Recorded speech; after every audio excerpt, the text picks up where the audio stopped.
Hey guys, this is the BFG Podcast. I'm here with my good friend John Smith. And I'm here with my good friend, not John Smith. Yes, the other John Smith. The other not John Smith. We're trying to protect our identities. Yes. But regardless, just for full disclosure, this is our second time trying to record this. Yes. The first time we went in without knowing what each other's choices were. We went in just like fresh-faced and trying to, we did like reactions and talked about our different games and movies and things like that. And we realized that the sound was messed up. It was not recording our audio. So we had just a silent video. And we discussed our various options, which got increasingly ludicrous as the day went on. Which was a lot of fun. Yeah. We thought about dubbing ourselves over and making it like a Japanese anime style, like just really bad translation of our own video. We'd also talked about just re-recording it, but we had been sitting here for like 2 or 3 hours and we were kind of burned out. And so eventually we just decided to give it a couple of days. I did some troubleshooting to figure out what was going on. And Mike came back to record today instead. Yes. And hopefully it's recording the audio this time. We tested it before. Yes. And it started working, so we're going to run with it and see how this goes. Yeah, hopefully this time it's actually running properly. But to get right into it. Mike. Yes.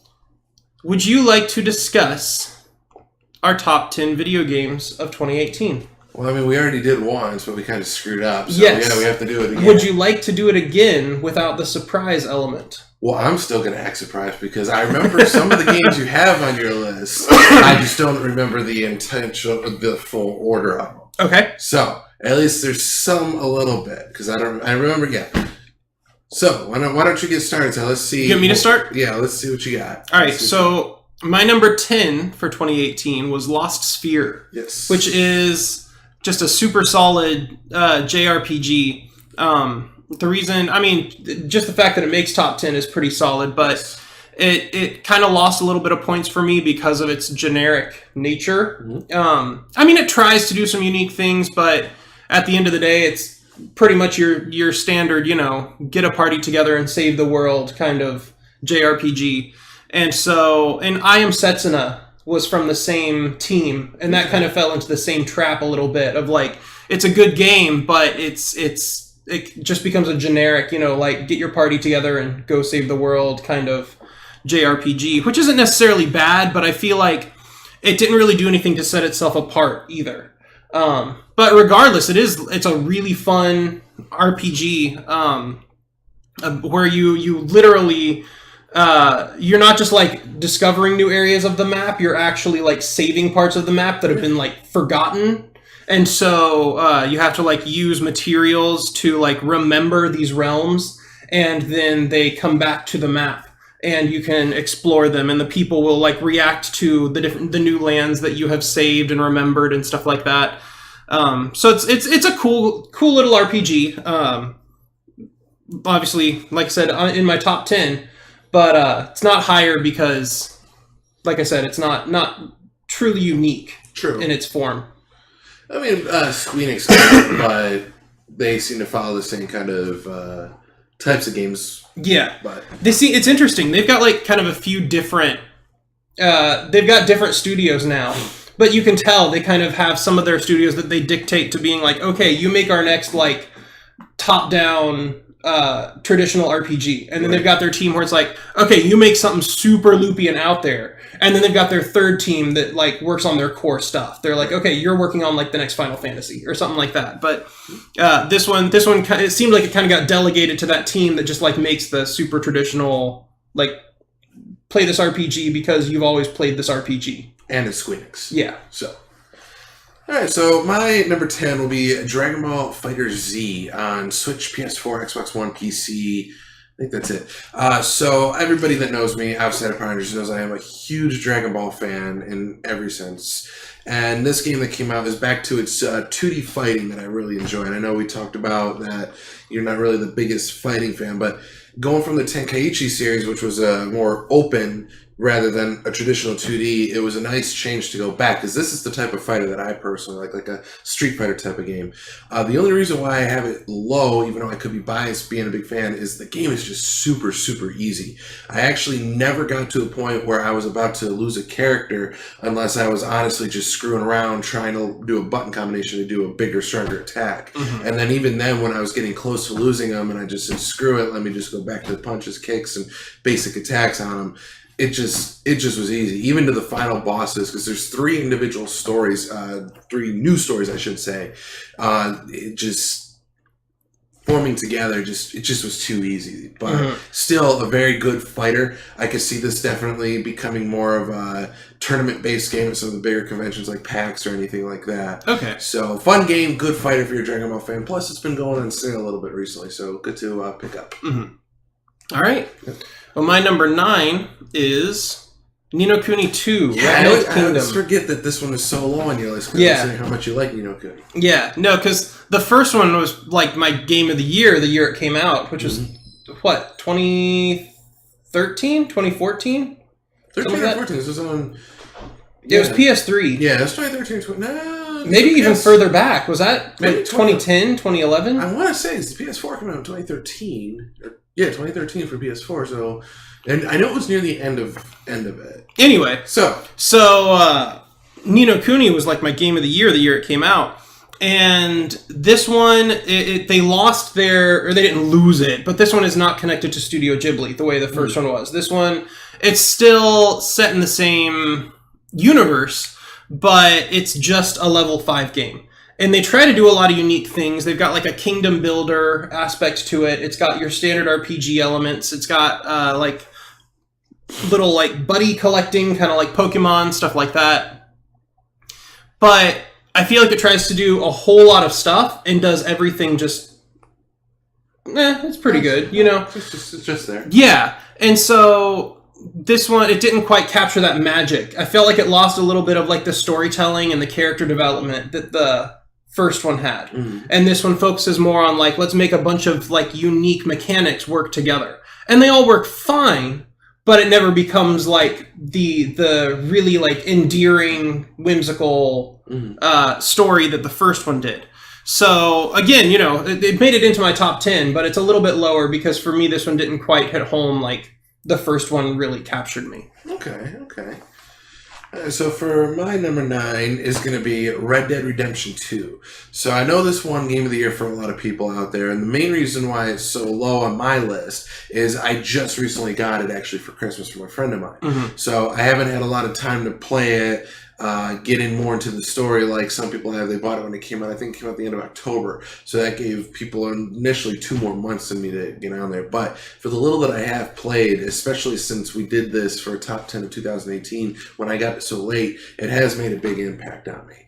So obviously I can't sit here and talk a lot about it because I don't know too much about it just yet, but definitely something worth picking up. I mean, honestly, I didn't really get into the first one, but after the hype and seeing everybody play this, I was like, yeah, you know what, I want to give this one a chance. Yeah. And, it's a good thing I did. Yeah. All right. My number 8 is Octopath Traveler. I remember you playing that all summer long. Yeah. All summer long. Yep. Which this, and there's one other that's on my list that I played pretty much the whole summer. Yes. But Octopath Traveler, what enraptured me about this one was the art style. And I mean, everybody talks about the art style with this game. It uses like this unique kind of like, your characters are like 16-bit characters, but they're dropped into this almost like 2.5 dimensional background. Yes. Where it's like it's a static map, but you can distinctly see like trees or brush or whatever in front of you, like in the foreground. And you can also see like rivers and things in the background. There's like levels to this that give it kind of a weird sheen almost. And it's like it's pixelated, but there's like dimensions to it, and there's also almost like a gloss, like it's a very bright, almost like shimmery world. Mm-hmm. And then there's like certain elements that are purposefully made to look smoother than others. So like you'll be like your character only moves like a couple times a second. You can definitely see kind of like the jutteriness, like the old school like animations to the characters, but then like grass blowing or water looks like really smooth. It's done in like 60 frames per second. And so just like everything about this game has kind of this like unique quality that you didn't see back then because of hardware limitations, and you don't really see now because they've moved past that art style. And so it kind of gives it this really distinct look that you just haven't really seen and don't really see. And it's gorgeous. I loved it. And even beyond that, you know, like kind of the weight battle system really works well because you can kind of build up to like these bigger attacks and things like that. It's not just like it's got the standard turn-based combat trope, right, but it kind of plays with that a little bit. It's got 8 stories, 8 different characters, but it's not just like you build your party. Each of these 8 characters has their own unique background too. And so it's a really, really solid game all around. It does everything pretty well. Still up there on the Switch too. So yeah. And that was another one of those games where Nintendo was like, this isn't going to sell well, or we don't need to produce that many copies. Well, Nintendo still obviously hasn't learned that one yet. So you put it out, especially if it's a Nintendo exclusive, it's going to sell. Yeah. All right, so my number 8 is going to be Shadow of the Tomb Raider on PS4, Xbox One, PC. So this is the finale, I guess, if you will, of the rebooted trilogy that started on PS3. Not as good as the other ones, but still a very solid game to really wrap up the series before they either reboot it again or if they do another new sequel to the reboot, I guess you could say. But it seemed like Square Enix and Crystal Dynamics really got this one right all the way around. Story was fantastic. Characters, obviously, you got to watch them grow. Lara Croft, obviously, from I never will forget from the time in the first game that came out, she was just a scared little girl, and up to this one, she was thrown down with anybody 4 times her size, and it was fantastic watching the progression of the game, and obviously watching the game get bigger and better each time. Perfect? No, not by any means, but definitely one of those games that probably got lost in the shuffle. It came out early in September, or mid-September, I want to say, before all the other heavy hitters started really coming out, like Red Dead and a few others that I'm sure are going to be on the list. But definitely worth checking out if you're a fan of Tomb Raider. It being the third one in the series, you should probably get the other 2 first just to kind of have an idea of what's going on. But the good news is the first 2 are really not that expensive anymore. So you can get the whole trilogy now, including this one I've seen on sale somewhat, probably for $50-$60 and get all 3 of them. So I really enjoyed this game. I really want to see what they do next with another Tomb Raider. Yeah, and I actually haven't had the chance to play this one yet. I wonder if this one would have made my list, except I never got around to playing Shadow of the Tomb Raider or Red Dead Redemption 2.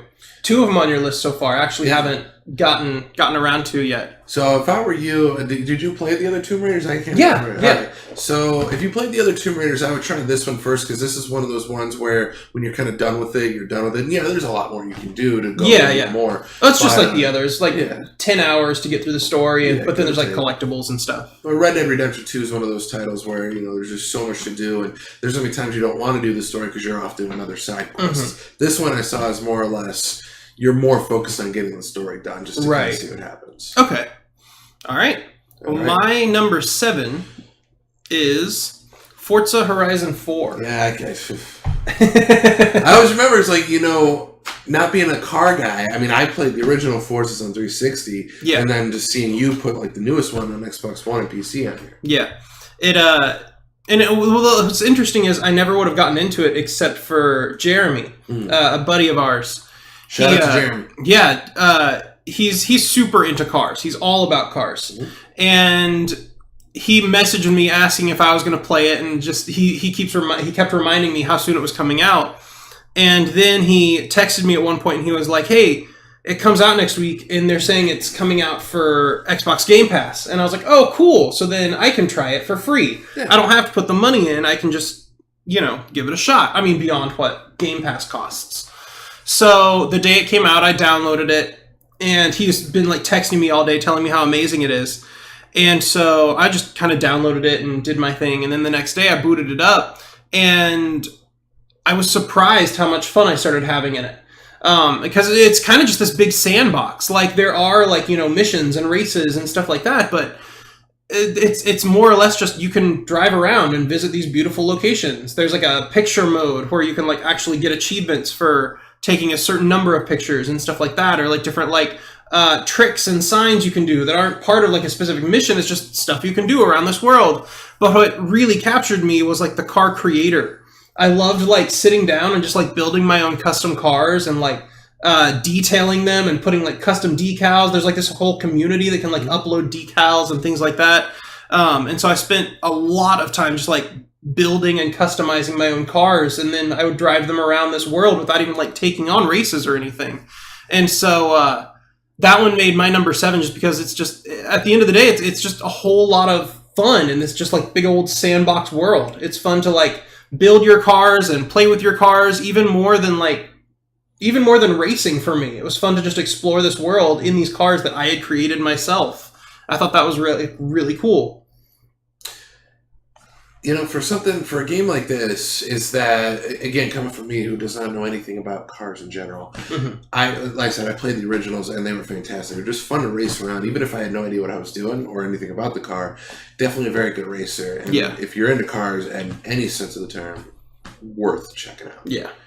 So my number 7 will be Mega Man 11 on Switch, PS4, Xbox One, PC.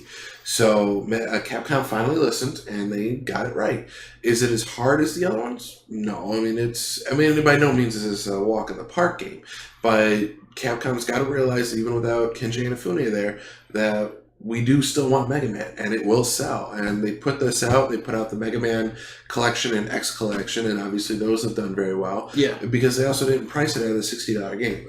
This title is $29.99, and just absolutely beautiful. From graphics to gameplay, they really got it right. And if they do Mega Man 12 or on, or maybe they bring back Mega Man Legends that they canceled on the 3DS and port that over to the Switch, PS4 and Xbox One, I think that'll do really well too. And I really, really enjoyed this title for what it's worth. And I really enjoyed getting back into the nostalgia kick as Mega Man, since Mega Man is one of my top 5 favorite franchises of all time. Yeah. I don't mention it too much on the show, but it really is. So a game like this is just super fun to jump into, and especially with the collections out on the Switch that you can either download individually, or you can download the full game, or buy the physical title that's got all 6 of them for the first one, and then all the X versions on the next one. Definitely well worth it to pick up and play. And I really, really enjoyed this title, so you should buy it too. Okay, I'll get right on that. That's the plan. You buy it too.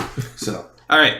So my number 6 is Jurassic World Evolution, which is the other one I was telling you that I pretty much played all summer long. Which, again, this one kind of surprised me a little bit because, you know, like I've played The Sims, I've played Roller Coaster Tycoon, I've played stuff like that, and like they're fine for what they are, but I never like really got into them. And this one, the idea of like breeding and taming my own dinosaurs was just like the coolest thing in the world. I had so much fun just making new dinosaurs, but also like rare dinosaurs. Like you can change like their color patterns and stuff like that. And then you have to build like the perfect habitats for them because they want like a certain amount of foliage, or they need a certain amount of space or stuff like that. And so just not just maxing out your park, but like putting like the like rare hybridized monsters and things in there too. It was super fun. I loved that grind, and there's just so much to do. Not only were there a lot of dinosaurs, but after you kind of get the first island running efficiently, it unlocks like 4 more islands that you can go build parks in, and then they get more intense as you go. You have to deal more with like bad weather and stuff like that. So you know you have times where like a storm might come through and blow out one of your generators, and then there's no power running to the gates, and so the dinosaurs will bash through the gates or something like that, you know. And so having stuff like that as you go on makes it more of a challenge, but it never stops being fun to build. So that's my number 6 is Jurassic World Evolution. Very good game. You know, I know when it first came out, the reviews were kind of but as people got more and more into the game and started seeing more of what they could do, it really picked up to be seemingly a very underrated title. Yeah. And I know, I think the game's actually a little bit harder to find if you're trying to find it physically on PS4 and Xbox One. I could be wrong, but it's not one of those titles that I see too much, or even on sale, or in a bargain bin price. So, worth checking that. Yeah. So my next one, my number 6, I kind of cheated a little bit. We talked about this when wasn't recording. Is this game I believe came out in 2017, but the physical version came out in 2018. So that was my first time sitting down and playing Sonic Mania, and I absolutely loved it. Again, much like how Mega Man 11 seemed to capture the essence of the originals and get better, it was the same thing with this one. And Sonic Team really got it right, and they need to focus on doing more stuff like this for us rather than trying to put out the garbage that they were putting out. Yeah. You know, Sonic is a very traditional type of game, much like Mario is, but Nintendo got it right when they did stuff like, you know, Super Mario Odyssey and whatnot. But, you know, Nintendo also put out games like Super Mario Brothers U, which actually, in about a week, they're relaunching it for the Switch, supporting it over from the Wii U. But those type of games still do well and they still sell. So even if Sega can't get Sonic into that open world type of game like Nintendo did with Mario, they could still produce a game like this, still have it sell, and still keep their main franchise and their main mascot in the limelight. Not counting the movie that's coming out later this year, but well, that's a topic for way later. But for something like this, it's definitely cool to sit down and play. That's why I had to cheat a little bit, because I technically did not play it in 2017. Okay. So. All right. Well, I mean, it's a solid game. I played it because I got the digital collector's edition. Yeah, I got the collector's edition back when it first came out, which didn't have a physical copy of the game, but came with all the other cool physical stuff. So I played it significantly before you, and it's a really good experience. It feels so good to kind of go back to that classic Sonic feel. All right. So my number 5 is Mutant Year Zero: Road to Eden, which I had heard about it a couple of years back when they first announced it, and then it like dropped off the radar, and I hadn't heard anything about it for years. And then I got a notification like just before it came out saying, "Hey, we're releasing this game, and it's going to be released for Game Pass." So again, I kind of just lucked out in a game that I was, you know, kind of on the fence about. Ended up coming out for Game Pass anyway, so I could try it without any risk.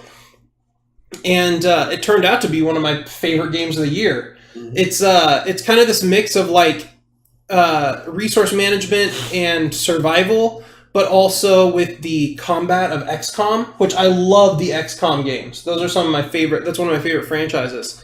And Mutant Year Zero is based on a Swedish pen and paper RPG about this like dystopian future where, I mean, the mutants are the ones that have survived. So, you know, you play as like this duck person, and then like a hog, and then there's a woman that's like part rhino and all this, and that's, you know, you form this party of like strange mutants, and you're going around these different areas like collecting resources and stuff like that.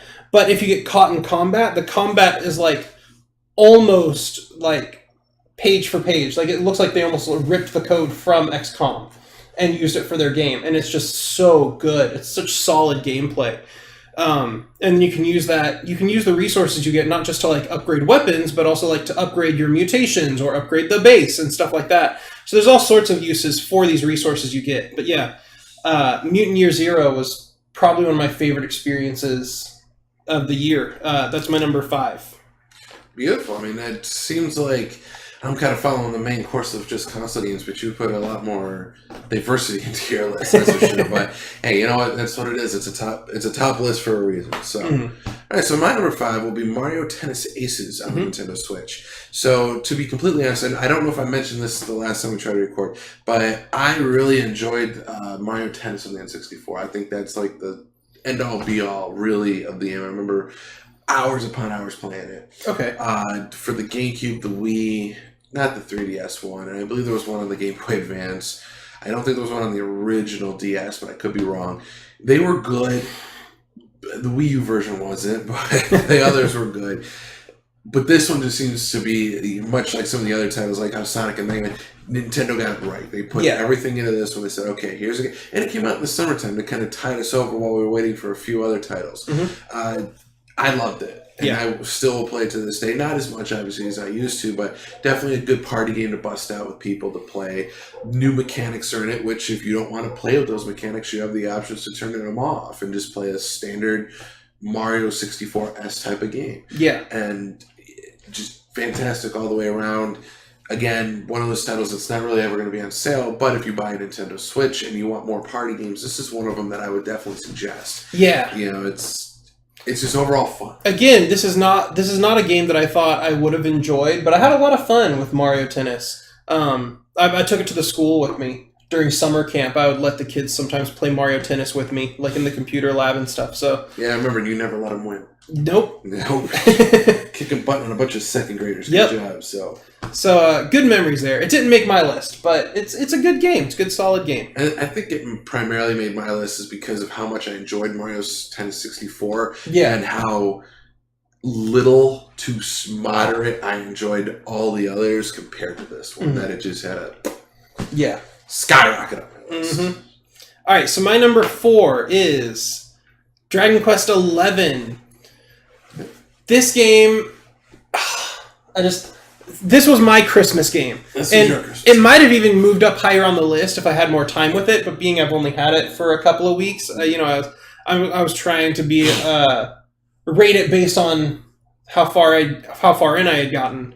But it's such a good RPG. Where I was talking about Lost Sphere in the sense that like it was almost too generic and it didn't stand out. Mm-hmm. This one is weird because it's like a really standard turn-based JRPG, but it does it like in all the right ways. This one I feel like is a JRPG, but like a master class in its field. Okay. So where Lost Sphere kind of didn't stand out, this one stands out for doing the same things that it's always done. I think last time I compared it to Final Fantasy IX, where it was kind of like a return to its roots a little bit. Mm-hmm. And this one, it's got the same like beautiful cel-shaded, like cartoony art style as always. It's got turn-based combat, but the way the camera works and the way the movement works, it kind of feels a little bit more dynamic. It's not just like you're standing there going through lists all the time. It's got, so far the characters are great, the story is great.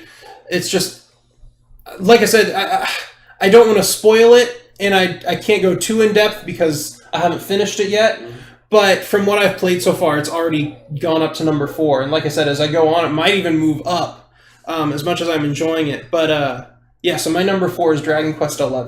Yeah, I've always known you really like this franchise, so I completely forgot that it actually came out this year. Yeah. I knew there was another one or something I want to say, but I could be wrong on that. Builders, I think, came out 2 years ago, so we're in 2019 now, so good to see that they're still pumping this out over here, and, obviously there's still a fan base for it, otherwise they wouldn't bring Dragon Quest over, so hopefully we'll get the exclusive one for Switch soon. Yeah. So, alright, so my number 4 is going to be God of War on PS4. Mm-hmm. So this one I know is a lot higher on some other people's lists, but I think my 3, 2, and 1 will kind of explain that a little bit more. Fantastic title. Santa Monica Studios outdid themselves this time, and as close to a perfect game as you can get, if not a perfect game, from art style to the voice acting to the combat to the story, especially the story, the controls, everything. Loved it. Everything had its place. Nothing felt out of place. Nothing felt forced on you. And again, I can't really say much more than hasn't already been said about this title. And it was absolutely fantastic. So obviously, if you have a PS4 and you're old enough and you're into these type of games, God of War is something. Even if you're not into these games normally, you have to try this game. Yes. So again, I can't really say much more than that. And I know, I remember our list, so eventually it's going to show, but it's the same thing. So, all right. So my number 3 is Pokemon Let's Go.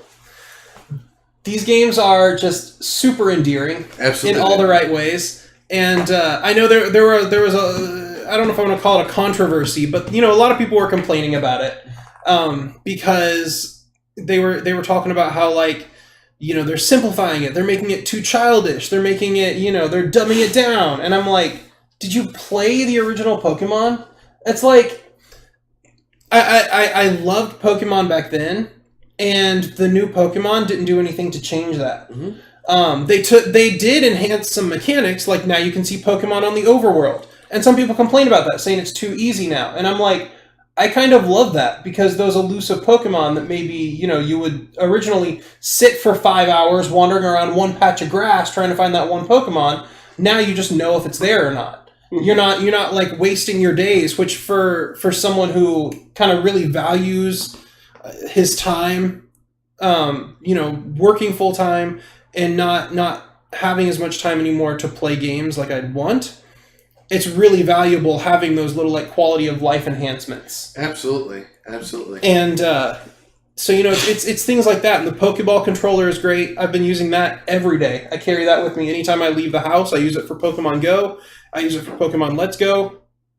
It was just such a complete package having it with the Pokeball. And the game is just so endearing. And it's not even just like a remake of the first one.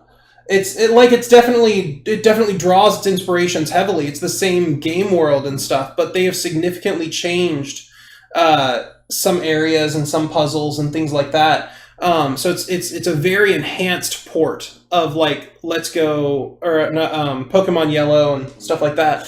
So yeah, that made number 3 this year. I can't get enough of the new Pokemon. Oh yeah, absolutely. And well, I'm sure I'll talk a little bit about it in just a moment or two, but I just had a brain fart there. So no, I'm going to talk about it in just a moment or two, so I don't want to add too much there. But I'm going to go to my number 3, which is Super Smash Bros. Ultimate on Nintendo Switch. Mm-hmm. Again, going from Brawl and the Wii U and 3DS version to this is just a breath of fresh air. Every character's back. Everybody that's they're just like, here you go. Here's everything that you want. Mm-hmm. Leave us alone. Instead of Waluigi. Fingers crossed. So, again, not much I can really say about this one that hasn't already been said. Fantastic game. And what I really enjoy about this one is that in past entries, you had to do certain things to unlock characters. This one does have a story mode, the World of Light, compared to the Wii U and 3DS version that didn't have a story mode. You can unlock characters that way, or if that's not really your thing, just play Brawl. Just fight. All you gotta do, you could put against a level 1 computer, and after every couple of matches, since there's 70 plus characters, you can unlock them that way. Mm-hmm. Granted, it is all random, so you might have to grind, and I know Ice Climbers are back, which a lot of people really, really like. They could be the last character you unlock compared to wherever they are unlocked in the World of Light for you. Yeah. So that's kind of an thing, but I mean, with so many characters and with them showing up after every 2 to 3 matches, it's not like it's going to take you that long to get the full roster. Mm-hmm. And what I like about this one is you had the throwback to the original 64 version, where the roster that you get when you first get the game is the original roster from 64. So good throwback to Nintendo there. Fantastic fighter, fun game. Everybody should have this, except for you because you don't have it yet. It's crazy because I'm not like I've mentioned before. I'm not a huge fan of fighters and stuff, but even I've been getting into Ultimate. I've been having fun playing that with my brother-in-law. So it's a really good game. Definitely is, and definitely, can it overtake Melee? Time will tell. It's still a relatively new game. I think it's about a month old at the time of this recording, give or take. So there's still time to see how well it truly does, but I think it could overtake Melee in some aspects to be at the big new fighter that is going to be showing up at these shows, and with giving you the option again, Nintendo did put out the adapter so you can use your GameCube controller. Mm-hmm. Of course, they just make more money off of that, but hey, who cares? It was a good on that, I feel. Yeah. All right. My number 2 is Spider-Man. And my thing with Spider-Man is I just couldn't get enough of this game. Right. It was, the experience from like just web swinging around, but also the story and the gameplay, the combat, the free flow combat, the way that they created these characters. It's just everything about this game astounded me. I could not have asked for anything more from Spider-Man, to the point that Haven started kind of getting upset with me. She had to force me to get off my PS4 and actually do things with her because I was neglecting other things in my life to play Spider-Man. This game almost became a bad habit for me after a little bit. I absolutely adored everything about this game. I'm sure if you're listening to us, you're the kind of people that have read the slew of reviews and probably also played this and platinumed this and, so on and so forth yourself. So I don't need to go into too much detail, but I'm trying to kind of stay spoiler free and stuff. So it's amazing. Yeah, it's such an amazing game. Sony got a good end of the bargain out of this by allowing Spider-Man to go back to the MCU under Disney. Yeah. With the deal that they got with this game. Venom and Into the Spider-Verse, the movies that they produced. And I'm sure there's a few more things out there that I'm missing or that are coming next year or this year, really, for allowing Disney to get their hands on Spider-Man. And this was definitely one of the higher perks, I would say. Yeah. So, but again, I'm sure I'll talk about that in a minute. But my number 2 is going to be Pokemon Let's Go Pikachu and Let's Go Eevee. Yay! So, I think, like much what you mentioned, is that I've had the nostalgia kick for a while to boot up my Game Boy or to bring up my 3DS, because I actually have the Red and Blue Edition 3DS to play them again. Mm-hmm. And obviously, I can go back and grind and do all this. And yeah, they took a lot of that out, but for a game like this to just sit down to play, and honestly, you didn't mention it, but you got to play it in handheld mode because in dock mode, like the controls are just. I'll still do it if I'm having like a lazy Saturday or something, but the catching Pokemon controls definitely work better in handheld. Yes, but for this, obviously, I enjoyed every aspect of it. Getting back into the game, playing it. I loved how the Pokemon were up in the overworld. It makes looking for shinies easier if you're into that. I know there are people out there that are trying to go for all 150 shinies in the game, which is fine. Blows my mind. But I don't have the time or the motivation for that, but like Godspeed to those of you that are trying. That's amazing. I don't know if anybody's completed it all yet. There's one guy who's a big Pokemon guy on YouTube and Twitch, the J Wits. Last I checked, he had like 30 or 31 of them so far.